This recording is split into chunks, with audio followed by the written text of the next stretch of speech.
talking about the architecture of man. Man, how man was constructed, how man was supposed to behave. There are three aspects, there are three dimensions of man. There is the body, there is the soul, and also the spirit.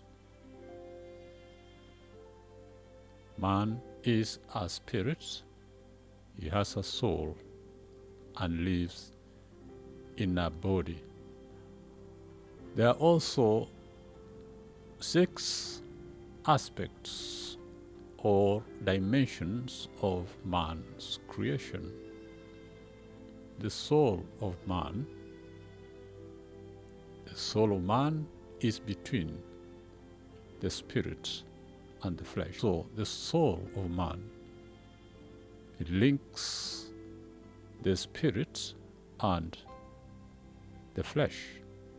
A soul is also comprising 3 parts: the flesh, the mind, and the heart. The 6 aspects, dimensions of mankind, which is the body, the soul also being the flesh, mind, and heart, and the spirit of a person, gives humanity the hyper dimension, the 6 aspects.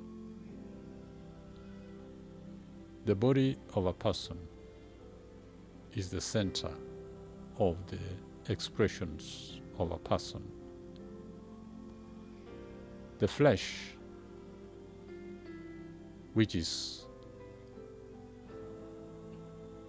part of the soul, so the flesh is the center of man's appetites. The mind is the center of a person's intellect. The heart, the spiritual heart, is the center of a person's emotions. And the soul, in general, is the center of man's will. And the spirit of a person is the center of someone's communion with God, because you cannot commune with God in the flesh. You only can commune with God through your spirit.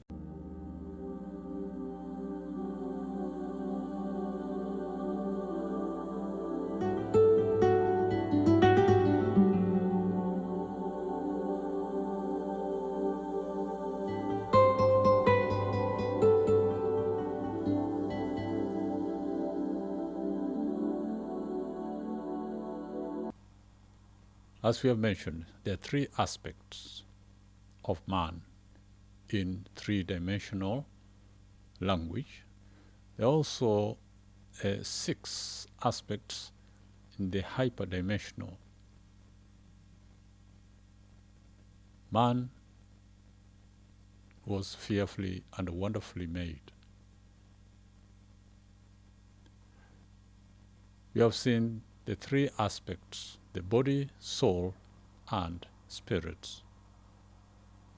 The body being the center of our expressions, the soul comprising the flesh, mind, and heart, whereby the flesh is for desire, the mind is for decision, and the heart is for devotion. The flesh being the center of our appetites, the mind being the center of our intellect, the heart the center of our emotions, the soul in general is the center of our will. So our will, comprising appetites, intellect, and emotions within the soul. We also have the spirit, which is the center of our communion with God, the center of our communion with God.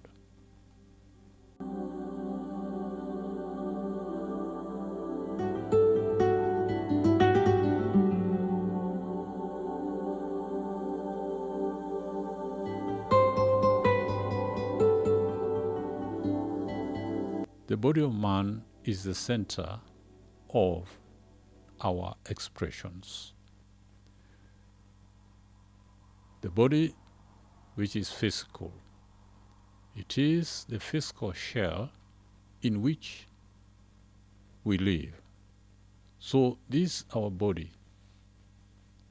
is a physical shell in which we live, in which the spirit lives.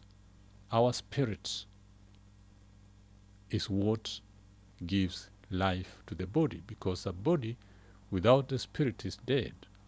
That's why you can tell the difference between a living body and a dead body. A dead body doesn't have its spirit. The spirit has gone out. A body without the spirit is dead. Therefore, when the spirit gets out of the body is declared dead. The body is flesh, is physical, it's natural. It is an earthen vessel. It's a tent where we now live.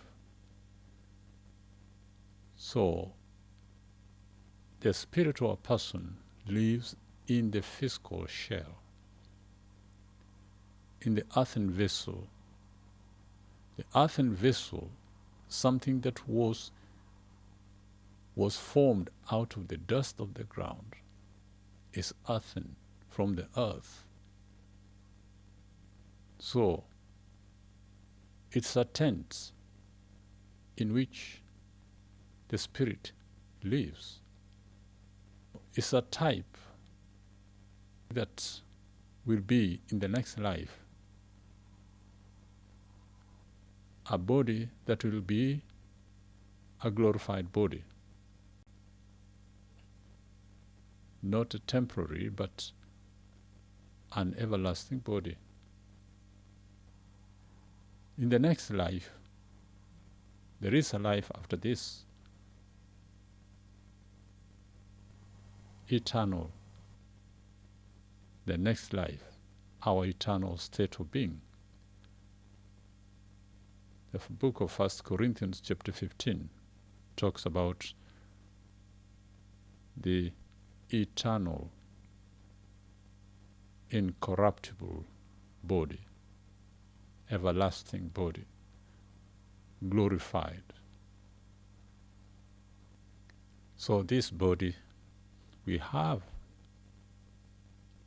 in this life, it is a temporal housing in this life, but also an eternal state in the life to come. There is therefore a shared component that is carried forward when our natural physical body is transformed, because the Bible talks about this natural body being transformed into a glorified eternal body at resurrection. So therefore, this body here in this present life is a temporal housing in this life, but also an eternal state in the life to come. There is therefore a shared component that is carried forward when our natural physical body gets transformed into a glorified eternal body at resurrection. Read the book of 1 Corinthians chapter 15. This, our body, is an eternal vessel. You read the book of Matthew 10, verse 28. And one thing we need to understand, there is something about our physical being that has a spiritual nature to it. Not only at resurrection will the righteous receive glorified bodies, but the unrighteous will have their bodies, the failing tents and souls, cast to hell. The bodies will be sent to hell. Therefore, these, our bodies, in this life, in the next life, those glorified bodies will go to heaven, eternal life in heaven, glorified bodies. And those that are lost,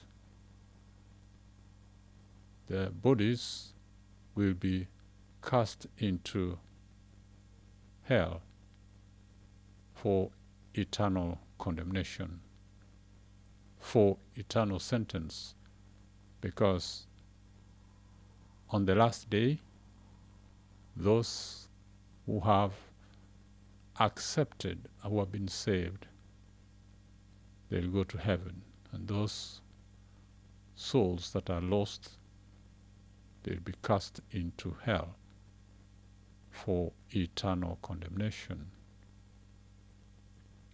There is an aspect of who we are in our physically natural bodies which is eternal. This explains why it will be necessary to have all the natural bodies resurrected at the end of the age. According to the book of Romans chapter 8, there is a transformation that will take place with our bodies as we are changed from corruption to immortality. Our body will one day be renewed. Our body should magnify Jesus Christ. The book of Philippians chapter 1 talks about this. Our body should magnify Jesus Christ. Paul encourages all believers to magnify Jesus Christ through our bodies. It really does not matter what we do in and with our bodies while in this life, as it is very clear that the present natural bodies will be resurrected, and each person to account for what they did while in their bodies. So this body at this time, we need to use it to glorify, to magnify Jesus Christ. We'll be back shortly. Stay blessed.